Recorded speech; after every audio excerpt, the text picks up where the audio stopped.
Hey there, friends. Welcome back to the channel. Today, we're stepping into a time machine and heading straight to the 1950s. A decade that gave us some of the most iconic American cars ever made. I'm talking about chrome-heavy classics, tail fins that reached for the sky, and engines that roared with the spirit of a new era. The 1950s were all about optimism, innovation, and the open road. And the cars? Oh, they were the stars of the show. So, buckle up. We're taking a 20-minute cruise through history to explore the cars that defined a generation. Let's roll. Before we dive into the cars, let's set the stage. The 1950s in America were a time of change. World War II was over. The economy was booming, and people were ready to live the American dream. Suburbs popped up everywhere, and with them came a love for the automobile.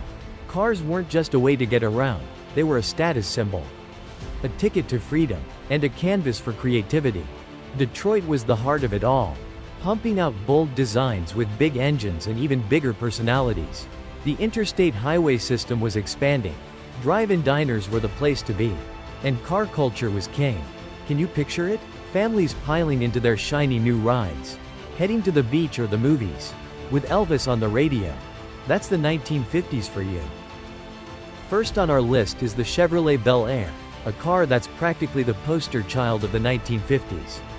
Produced from 1950 to 1957, the Bel Air was Chevrolet's answer to the growing demand for stylish, powerful cars. This beauty came with a V8 engine, 283 cubic inches of raw power that could make any teenager's heart race. But what really made the Bel Air stand out was its design. Those chrome accents, that two-tone paint job, and the iconic tail fins. It was like driving a piece of art. I can just imagine a dad polishing his Bel Air in the driveway on a Saturday morning, while the kids begged for a ride to the soda shop. The Bel Air wasn't just a car, it was a symbol of the American dream, affordable, stylish, and full of promise. Fun fact, in 1955, Chevy introduced the Bel Air Nomad, a two-door station wagon with a sporty flair. It didn't sell as well as the sedan, but today, it's a collector's dream. If you had a Bel Air back in the day, I bet you've got some stories to share. What was it like cruising in one of these? Next up, let's talk about a car that brought a touch of Hollywood glamour to the road, the Ford Thunderbird. Built from 1955 to 1957, the Thunderbird, or T-Bird, as it was affectionately called, was Ford's answer to the Chevrolet Corvette. But while the Corvette was all about sporty performance, the T-Bird leaned into luxury.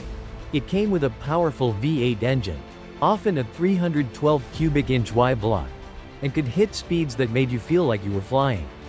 The convertible top was a fan favorite, perfect for cruising down the Pacific Coast Highway with the wind in your hair. The T-Bird's sleek lines and porthole windows gave it a futuristic look that screamed 1950s optimism. Fun fact, the Thunderbird was a hit with celebrities. Marilyn Monroe owned a 1956 model in raven black. Can you imagine her behind the wheel, turning heads everywhere she went? The T-Bird was more than just a car, it was a lifestyle. It represented freedom, adventure, and the thrill of the open road. If you ever rode in a Thunderbird, I'd love to hear about it in the comments. Now, let's shift gears to a car that was the epitome of 1950s luxury, the Cadillac Eldorado. Produced from 1953 to 1959, the Eldorado was Cadillac's top-of-the-line model. And it showed. Under the hood, you'd find a 5.4-liter V8 engine, later upgraded to a 6.4-liter in 1959, delivering smooth, effortless power. But what really set the Eldorado apart was its features: power windows, leather seats, a radio with signal-seeking technology, and even air conditioning in later models. This car was built for comfort and prestige. It's no wonder icons like Bob Hope and Elvis Presley were fans. Rumor has it Elvis owned a 1956 Eldorado in white with a black interior. Picture him pulling up to a concert in that car, shades on, ready to rock the stage. The Eldorado's design was just as impressive, those massive tail fins, that wide chrome grille. It was a car that demanded attention. In 1957, Cadillac introduced the Eldorado Brougham, a limited edition model with a stainless steel roof and a price tag of over $13. That's more than $120 in today's money. The Eldorado wasn't just a car, it was a statement. It said, "I've made it." Did your family ever dream of owning a Cadillac back then? Let's take a moment to admire a lesser-known but equally stunning car, the Buick Skylark. Produced from 1953 to 1954, the Skylark was a limited-run convertible built to celebrate Buick's 50th anniversary. Under the hood, it packed a V8 engine, a 322 cubic inch nailhead V8. To be exact, that gave it plenty of pep. But what really made the Skylark special was its design.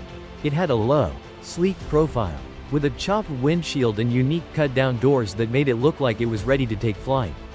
The chrome trim and wire wheels added a touch of elegance. And every Skylark came fully loaded with power steering, power brakes, and even a power convertible top. Only about 1.600 were made in 1953, making it a rare sight even back then.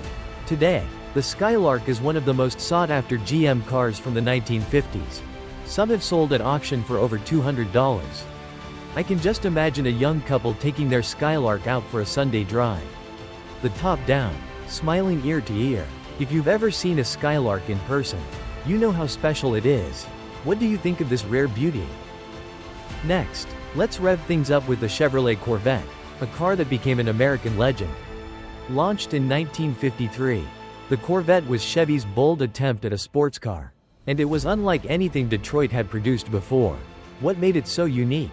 For starters, it was the first American car with a fiberglass body, lighter and more futuristic than steel.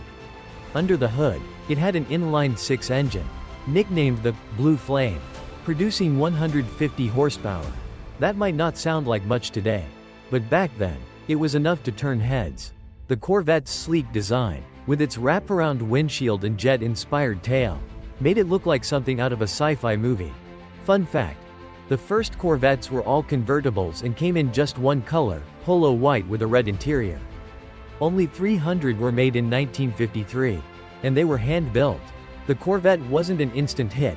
Early models had their flaws, but it laid the groundwork for a legacy that's still going strong today. I can just imagine a young guy saving up to buy one, dreaming of racing it down the drag strip. Did you or someone you know ever own an early Corvette? Let's talk about a car that's often called the first muscle car, the Oldsmobile 88. Produced from 1949 to 1956, the 88 was a game-changer when it hit the scene. Oldsmobile took a relatively lightweight body and dropped in a powerful V8 engine, the Rocket V8. A 303 cubic inch powerhouse that churned out 135 horsepower in its early years. That combination of a light chassis and a big engine made the 88 a beast on the road. It dominated early NASCAR races, winning 6 out of 9 races in 1949. The 88's design was classic 1950s, curved lines, chrome trim, and a bold grille that said, "Get out of my way."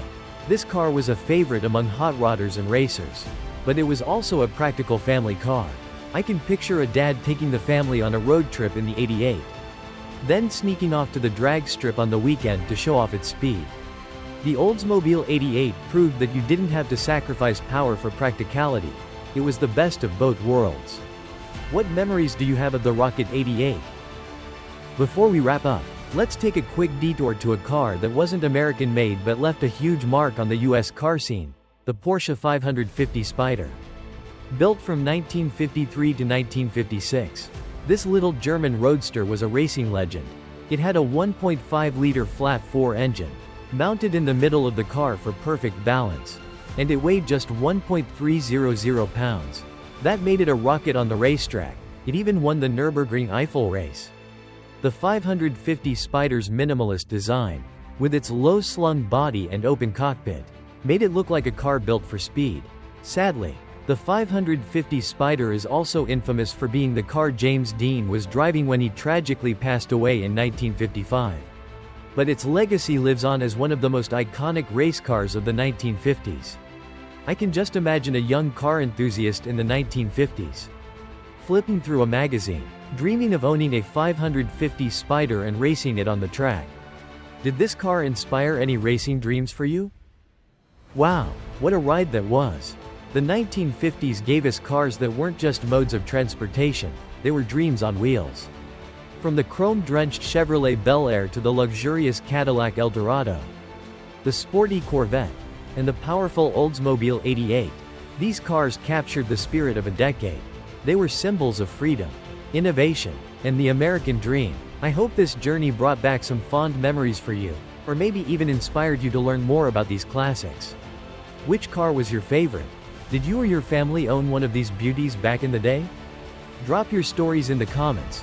I'd love to read them.